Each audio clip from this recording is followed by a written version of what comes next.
Ladies and gentlemen, welcome to the channel. Today I'm going to show you how to set up automatic page numbers in your Adobe InDesign documents. And it's going to probably be the quickest, easiest method. So follow me. Okay, so you've got your multi-page document, and we are going to first go ahead and add some page numbers over here. So what we need to do is make sure that the Pages tab is open. Now you can access this by going up to Window at the top of the page and just tapping on Pages, and this tab will open up. So in Pages, you're going to double click on the A parent, making sure that it's highlighted in blue. Let's go ahead and create a text box. Now on the left hand side in your toolbar, you can just tap on the text tool. Let's create a text box, and we are going to center it to the page, and we are going to align it all the way to the bottom of this page.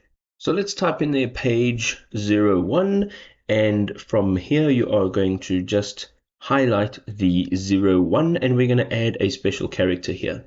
So we're going to go up to the top of the page, we're going to go into type, and we're going to go to insert special character, markers, and here you will see page numbers. Right, let us click on this, and you'll see now that our page 01 has been converted to a page A. Now you will see as you go through your pages, you'll have automatic page numbers. You can also add pages to this document, and it will automatically update a page number on each one of these pages.